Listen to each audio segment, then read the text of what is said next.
All right, here we go.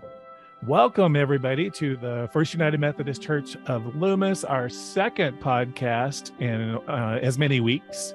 My name is Ray Fisher. I'm the music director here, and we're doing this to keep everybody apprised of everything that's going on at Loomis FUMC. And we are publishing this every week with all announcements, joys, concerns, deep dives on ministries and activities and sermons going on at the church. So my name again is Ray Fisher, and Melanie Oliver is with me today. Hello, everybody. Melanie Oliver here. My background is a little different today because I'm actually in the church office and not in my home office. Hey. And it is super, super smoky in Loomis today. It's crazy. Oh, yeah, because there's the mosquito fire up there, isn't there? Yeah. Yeah. I have a friend in Auburn. She's been posting about it. She's been posting pictures and stuff. It's pretty bad. Keep them in prayer. Moving fast. Yeah. And my background's different because I got a green screen and I put our logo up there. So hey, yeah. Fancy. There we are. We're moving up in the world. Yeah. So what's going on at the church this week? Anything you want to talk about first?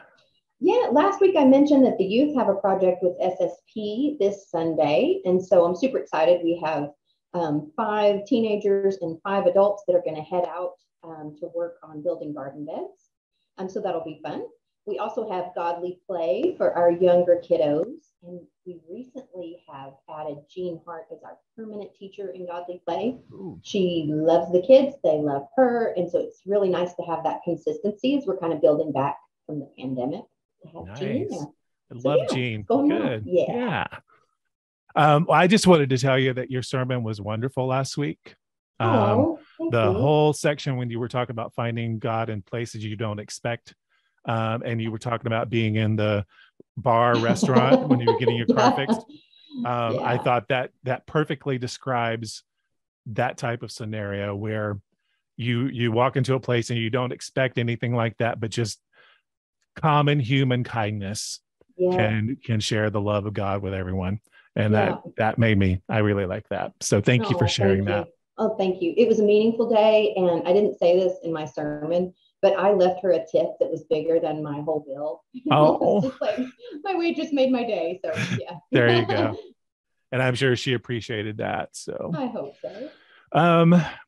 So what's coming in this week? I am preaching. Yay. I'm so excited. Oh, God bless this mess. This is going to be. Are you nervous? I'm a little bit, yeah. And I was going to, actually, I think I had asked you if you would read my sermon ahead of time. And I was like, yesterday, I was like, no, you know what? I think I've got it. This is like my 4th sermon. I'm good. Yeah. Your sermons are fantastic. And everybody loves to hear your stories. And every time it's just more and more meaningful. So. And I love this. Yeah, and I'm fine. I'm still a little bit nervous, but this week we're talking about the passage where they describe Jesus as the good shepherd, where he leaves the 99 to go search for the one. And when he finds the lost lamb, he puts it around his shoulder and celebrates. And one of my favorite depictions of Jesus in pictorial format is him carrying the little lamb. Mm-hmm. And when I was a kid, I was always at church, I would always think that's like him carrying us. So I'm looking forward to that. But then there's a whole nother little section in there about the Pharisees and the scribes, and they're putting Jesus down for eating with the sinners and the tax collectors, who were kind of the lowest of the low of his day.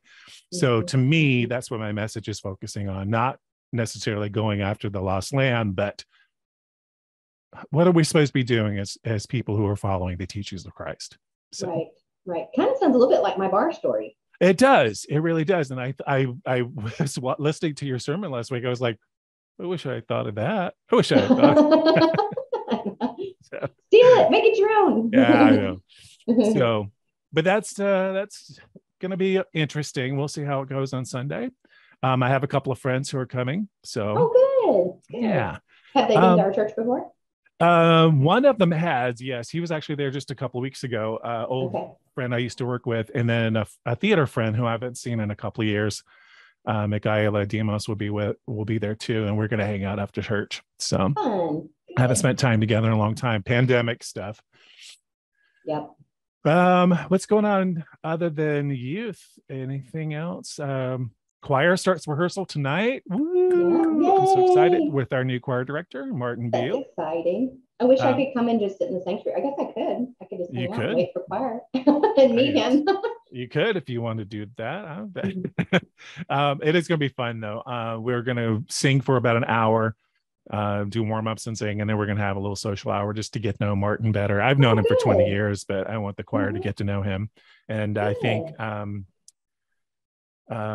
Sandy Drapo is bringing cookies. Oh, good. You cannot go wrong with Sandy's cookies. No, you cannot. And then I was looking for special music for Sunday, since we won't have the choir this week. And I was trying to get Martin to come sing for us on Sunday, but he's got another commitment. So I'm going to sing His Eye is on the Sparrow. And then I'll have Bonnie Robinson, Jerry Llewellyn this week too. So I'm looking forward to having them back. What else? You did a beautiful job last week. Oh, that song. I love that song. I'm trying to open, other stuff that's going on at the church right now. The church is going to be closed tomorrow, September 9th. They're going to be, PG&E is going to be working in the area, so no electricity.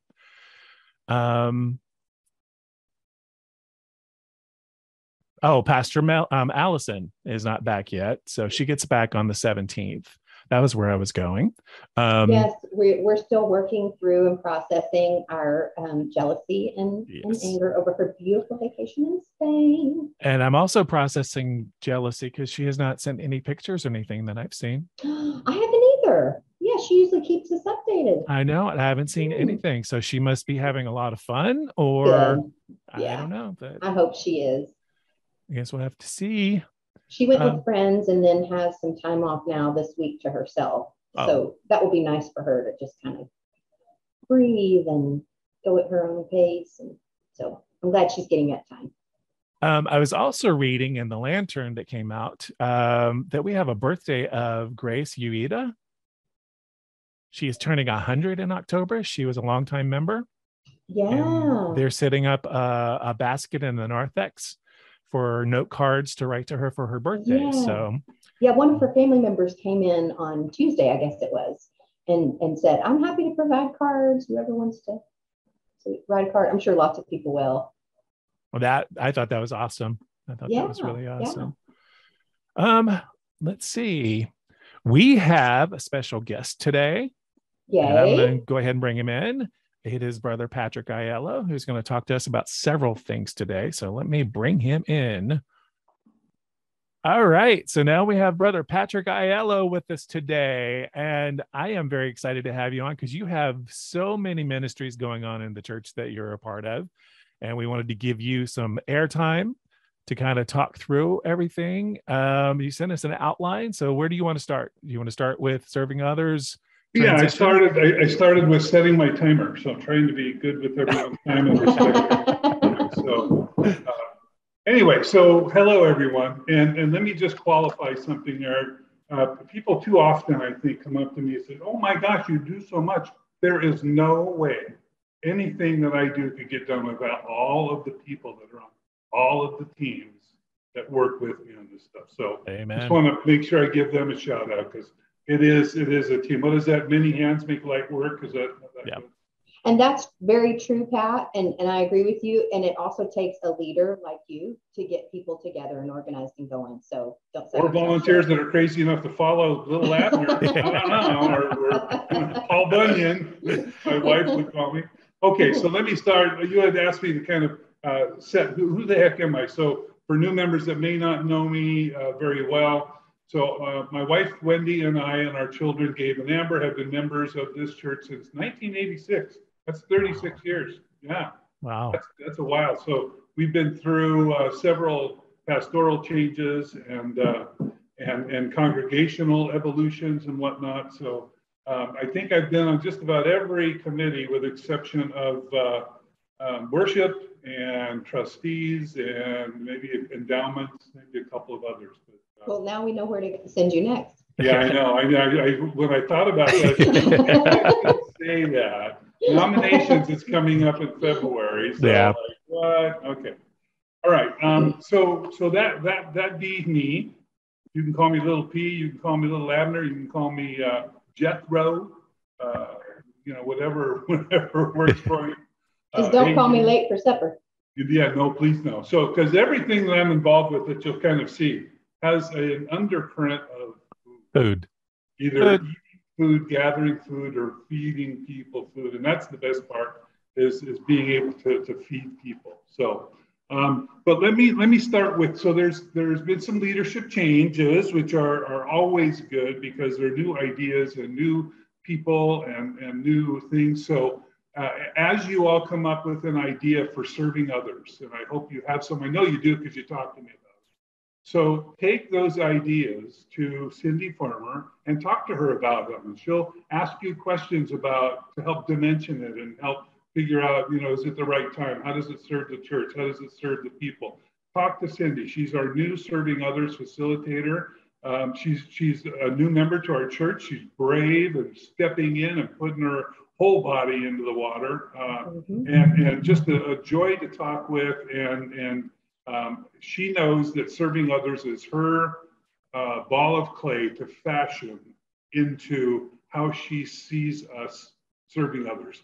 And it's interesting how closely tied serving others and reaching out is. It's a blurry line. It really, really is. Our garden is an example. Yep. If that doesn't reach out to people, both in feeding them or just the visual as they drive by, we get so many comments on that. That some, actually Cindy was one that said, I used to just come here and drive by it and park there and pray there. That's what I used to do. So, wow. Anyway, so hey, Pat, can I interject just real quick and say that Cindy came to us during the pandemic. She started watching online. And so, it felt like she was already a part of us before she ever showed up physically. So it's kind of cool to know she goes back farther than we've seen her. I thought that was a great story. Yeah, I thought that was a great story. Allison told me that.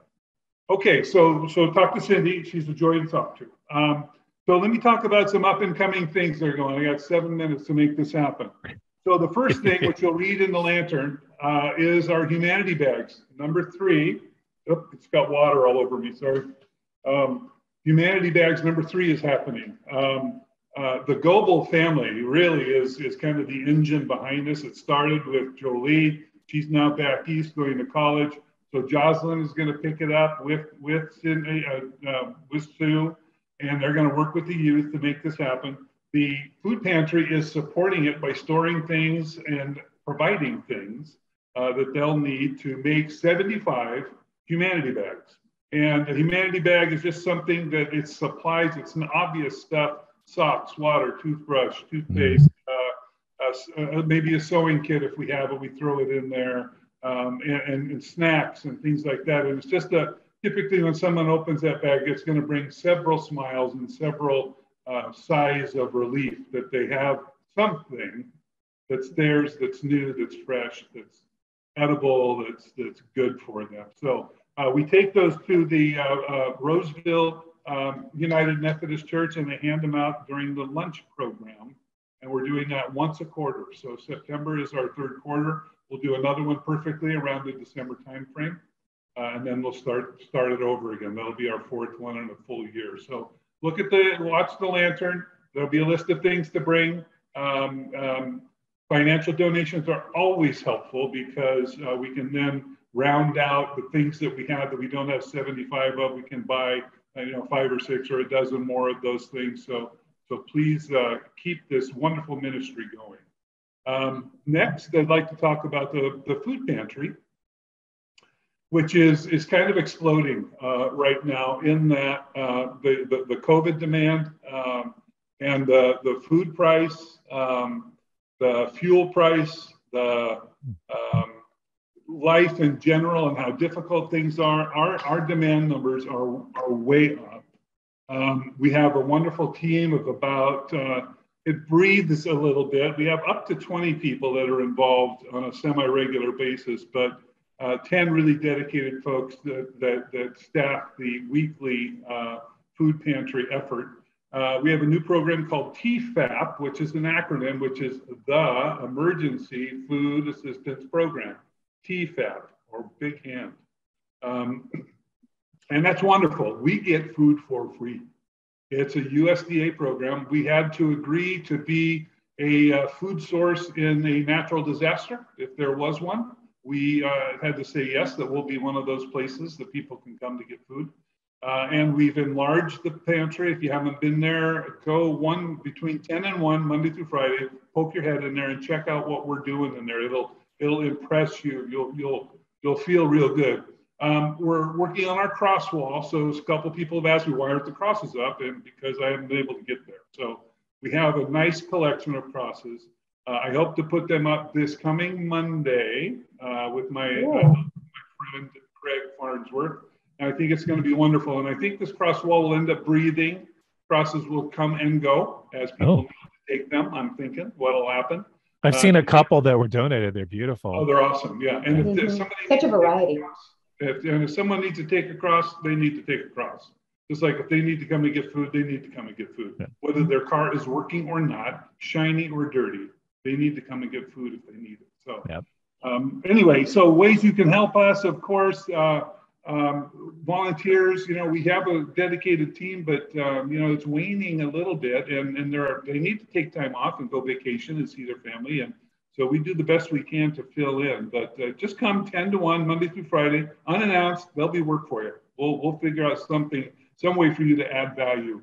Hey, Pat. Yeah. That being said, for people who work during the day, are there other opportunities? Like, could they call you or something if they're looking for a way they can help but work through the week and can't be there from 10 to 1?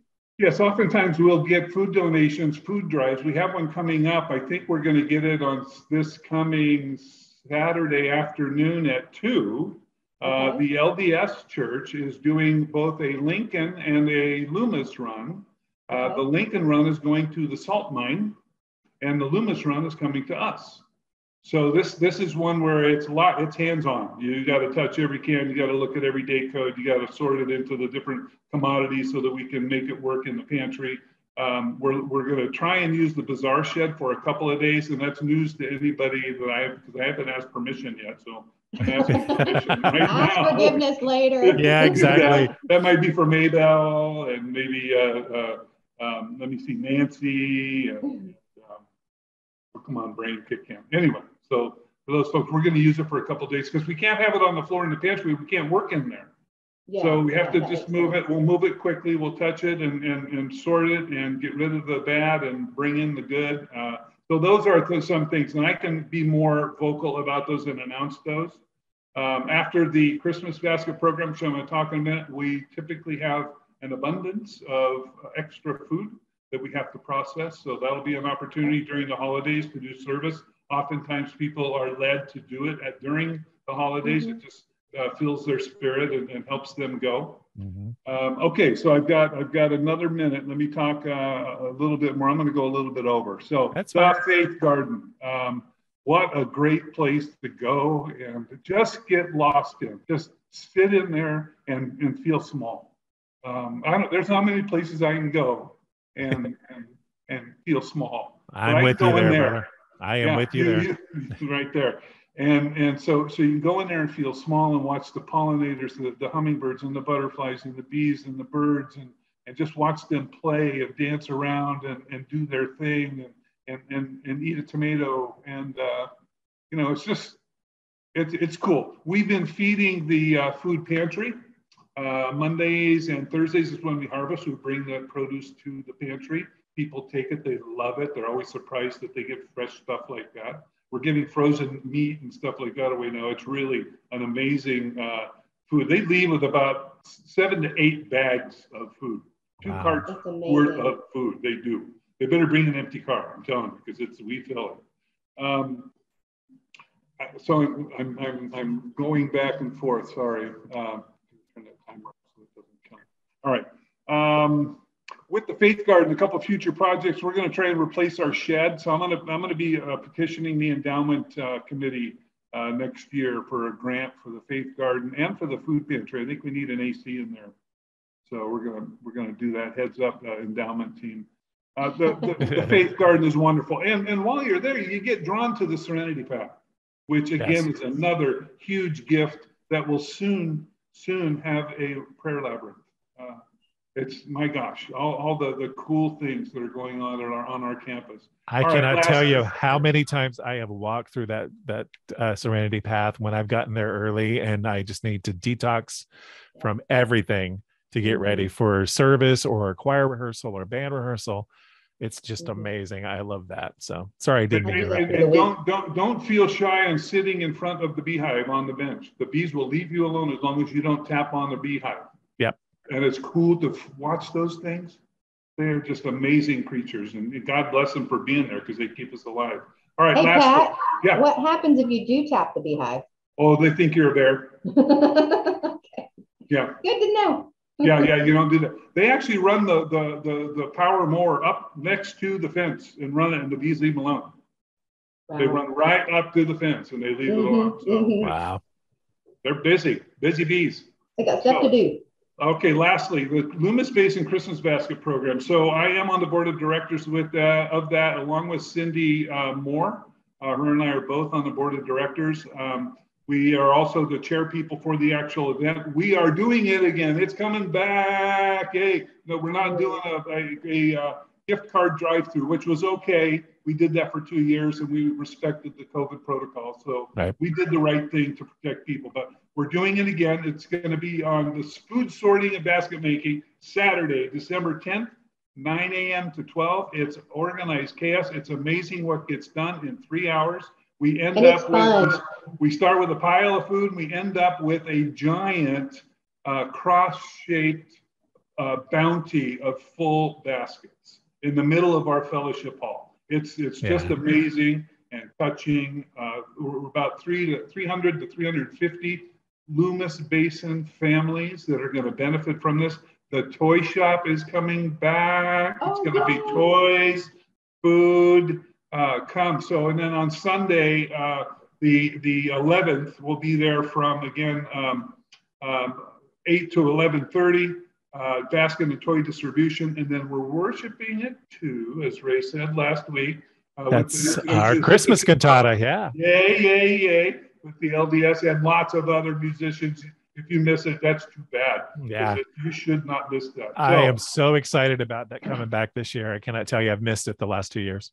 Well, we've missed it too, Ray, because it is magical. And again, one of those epic events that just gets us going for the holiday season. So I have gone 7 minutes and 40 seconds over my 10 minutes. I apologize for that. I think it's all good. Check the lantern out. It's all going to be in there. I love you guys. Keep up your service. Thank you, Patrick. We love you too. We do. Thank you. Love you, Pat. We'll see you hopefully Sunday. Oh, yes, you will. Oh, wait. On Sunday, I'm giving out free. I got a whole bunch of stuff from Placer Food Bank. These trays that have little seed pods in them, peat pots, and you put a seed in there. Craig Farnsworth did it. His seed sprouted in 3 days.